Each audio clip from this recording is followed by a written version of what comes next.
Il était une fois, dans un pays d'Afrique de l'Est du nom de Kwacha, sa magnifique capitale de Lunaret. Nichée entre des collines brumeuses et des rivières scintillantes, vivait une jeune femme nommée Liora Varenne. À 22 ans, elle avait les yeux pétillants d'ambition et une assurance débordante. Liora était convaincue d'avoir percé les mystères de la vie, malgré son jeune âge. Elle habitait une modeste maison en pierre avec sa mère, Sélénée, une femme sage et prudente, couturière de métier, qui passait ses journées à coudre des robes pour les habitants du quartier. Sélénée évitait souvent Liora des dangers de Lunaret, les ruelles sombres où rôdaient des ombres inquiétantes, les rumeurs de disparitions mystérieuses et les fêtes extravagantes qui attiraient les âmes imprudentes. Mais Liora, avec son esprit rebelle, rejetait ces mises en garde, les influences comme des peurs irrationnelles d'une mère trop protectrice. Un vendredi soir, alors que le crépuscule enveloppait Lunaret d'un voile violet, Sélénée s'affairait dans la cuisine, préparant une soupe aux herbes qui embaumait la maison. Liora, assise sur un vieux canapé élimé, a reçu un message de son amie Nara Soli, une jeune femme audacieuse au sourire éclatant et aux connexions douteuses. Grande fête ce soir au manoir écarlate. Les puissants de Lunaret seront là. On ne peut pas noter ça, s'écrierait-elle. Le manoir écarlate, une bâtisse imposante aux vitraux rouges, était connu pour accueillir les élites de la ville marchands, politiciens et personnalités influentes. Pour Liora, c'était une porte vers un monde qu'elle rêvait d'intégrer. Sans réfléchir, elle courut dans sa chambre, enfila une robe légère aux reflets argentés et attrapa un châle qu'elle laissa finalement tomber sur son lit. Sélénée l'avait mise en garde contre les sorties nocturnes, mais Liora murmura pour elle-même. « Je suis assez grande pour savoir ce que je fais. » Pour éviter une confrontation, Liora ouvre doucement la fenêtre de sa chambre et sauta dans la cour arrière, ses pieds foulant l'herbe humide. Nara l'appela, sa voix vibrante d'excitation. « Dépêche-toi, ça commence !» Liora, le cœur battant, courut jusqu'à la rue principale et héla un taxi. Un homme au visage émacié, portant une casquette utilisée, ouvre la portière sans un mot. Elle s'installa, indiquant l'adresse du manoir écarlate. Mais bientôt, elle remarque que le véhicule s'éloignait du centre animé de Lunaret pour s'enfoncer dans des routes sinueuses bordées d'arbres squelettiques. « Monsieur, ce n'est pas le bon chemin », lance-t-elle, une pointe d'inquiétude dans la voix. Le chauffeur resta muet, accélérant soudain. La musique jaillit des haut-parleurs, assourdissante, noyant ses cris. Liora sentit la panique monter. Elle tente d'attraper son téléphone, mais le chauffeur, d'un geste vif, le lui arracha et le jeta sur le siège avant. « Assieds-toi et tais-toi » aboya-t-il, son ton glacial faisant trembler Liora. À travers la vitre, elle vit la route devenir de plus en plus déserte, les lumières de Lunaret disparaissant au loin. Dans un acte de désespoir, elle tira sur la poignée de la portière et sauta alors que le taxi roulait encore. Elle heurta le sol avec violence, roulant sur des cailloux tranchants. Sa robe se déchira, ses bras et ses jambes s'écorchèrent, mais elle se releva, le souffle court, et s'enfuit en boitant alors que le chauffeur freinait dans un crissement de pneus, hurlant des insultes dans la nuit. Quelques minutes plus tard, des phares éclairèrent la route solitaire. Une femme élégante, Vera Calori, fille d'un riche marchand de Lunaret, s'arrête sa voiture à la vue de Liora, titubante et ensanglantée. « Que fais-tu ici toute seule ?» demanda Vera, ses yeux noisettes pleins de compassion. Liora, tremblante, raconta son calvaire entre deux sanglots. Vera l'aida à monter dans sa voiture, une berline au siège de cuir, et l'emmena à l'hôpital central de Lunaret. Là, les médecins pansèrent ses plaies, et Vera resta à son chevet, offrant des paroles réconfortantes. « Tu as eu de la chance que je passe par là, » dit-elle avec un sourire doux. Une amitié naquit cette nuit-là. Les semaines suivantes, Vera introduisit Liora dans son monde scintillant. Elle l'emmena à des réceptions dans des villas somptueuses, lui présenta des hommes et des femmes influents vêtus de soie et de velours, et lui offrit des cadeaux coûteux, bijoux, parfums, robes. Liora, éblouie, rêvait de quitter sa vie modeste pour embrasser ce luxe. Mais Sélénée désapprouvait.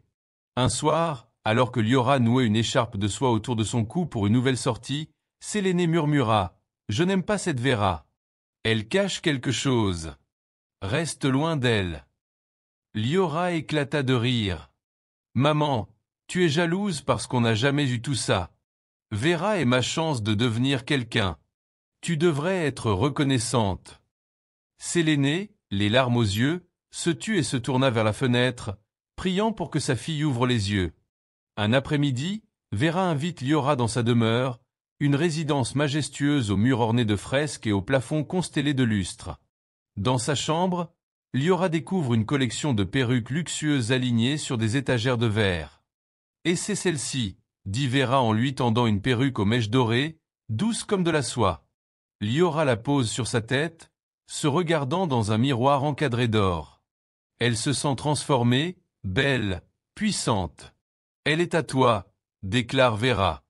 Liora proteste faiblement, mais Vera insiste. Ce soir-là, en rentrant chez elle, elle montra fièrement son cadeau à Séléné, qui blêmit. « Où as-tu eu ça ? Rends-le immédiatement. » ordonna-t-elle. Liora haussa les épaules et s'enferma dans sa chambre, admirant la perruque sous la lumière de sa lampe. Vers 2 heures du matin, une démangeaison atroce la tira du sommeil. Elle gratta son cuir chevelu, d'abord distraitement, puis avec frénésie alors que la sensation empirait. Soudain, elle sentit quelque chose bouger sous ses doigts. En regardant sa main, elle hurla. Un asticot blanc se tortillait entre ses ongles. Séléné accourut, et en voyant les vers grouillés dans les cheveux de sa fille, elle cria et tenta de les chasser avec un tissu. Mais plus elles essayaient, plus les asticots se multipliaient, rampant sur le lit et tombant au sol. Liora fut transportée d'hôpital en hôpital, mais aucun médecin ne put expliquer ou stopper cette horreur. Désespérée, Sélène propose l'église, mais Liora, furieuse, refuse, les prières ne servent à rien. Je veux une vraie solution. C'est alors que Miratolden, la meilleure amie de Séléné, une femme au regard perçant et à la voix mielleuse, intervint. Je connais quelqu'un qui peut t'aider. Une voyante, Zora, à la lisière de Lunaret. Elle fait des miracles. Séléné s'y opposa, mais Liora, à bout, insista, je veux y aller. N'importe quoi pour arrêter ça. La maison de Zora était une cabane entourée de plantes étranges et d'ossements blanchis par le temps. La voyante, une femme ridée aux yeux perçants, examine Liora et déclare « Cette perruque est maudite. Quelqu'un t'a touché avec des forces obscures pour voler ta destinée. » Elle prépara un mélange d'herbes puantes et d'eau trouble dans un bol. « Lave tes cheveux avec ça et reste silencieux pendant 3 jours. Si tu parles, tout sera perdu. » Liora obéit, grimaçant sous l'odeur âcre. En sortant, une fillette aux yeux tristes l'approche. « Parle-moi, s'il te plaît. » Liora, se souvenant de l'avertissement, se tut.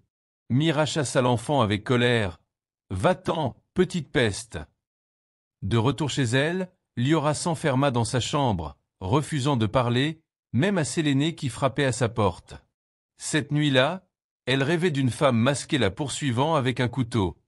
Réveillée en sueur, elle trouva une note dans sa poche. Vera est innocente. Mira est derrière tout ça. Elle a payé le chauffeur et maudit la perruque par jalousie. Méfie-toi.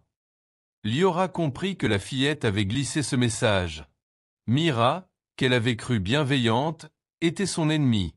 Le matin venu, Liora montra la note à Séléné, qui s'effondra en larmes.